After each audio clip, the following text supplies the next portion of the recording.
Hey everyone, this week's lab for pH is super simple. So I sent you all a little envelope containing pH strips, 10 pH strips. They're just these little um, yellow strips of paper, and they've been basically soaked in a universal dye.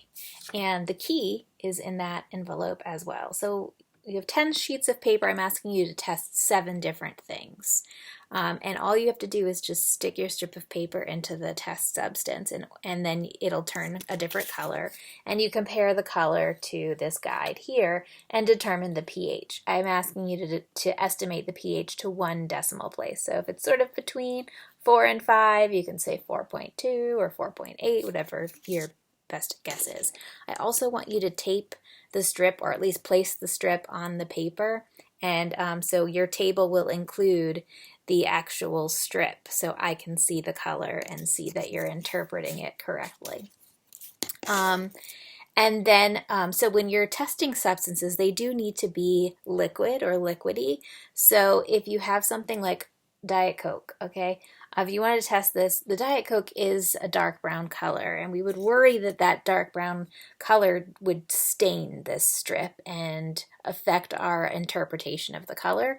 So you would want to add some water to the Coke so that it's a lighter brown that you would not worry about it staining. So that diluting is not going to change the pH significantly, so we can do that. So if it's something thicker like ketchup, all right, again, you're going to want to dilute it because you don't want ketchups, like just a glob of ketchup on your strip. So whatever substance you're testing, if it's not already in a clear liquid form, you want to try to dilute it a bit with water so that it's somewhat clear and liquidy. I did include options to test body fluids. If you go work out and you get real sweaty, you could touch the strip to your sweat.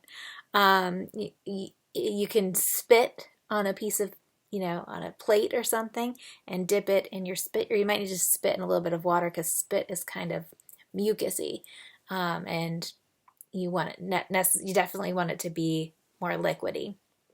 And that's it. I mean, that's really, and if you're doing like fruits or vegetables, like carrots. Okay, so a carrot is not a very juicy vegetable. You think of it as kind of solid, but you can make carrot juice very easily by just shredding carrots. If you have a shredder in your kitchen, you just shred them, and then you can squeeze those shredded pieces and juice will come out. You'll get a few drops of juice. So you could test the carrot juice that way. So there's lots of different things in your house. I gave you a list of suggested things to test. I gave you 10 strips and just asked you to test 7 of them. So you should have extras if you mess up a couple of times. So have fun, test a variety of things.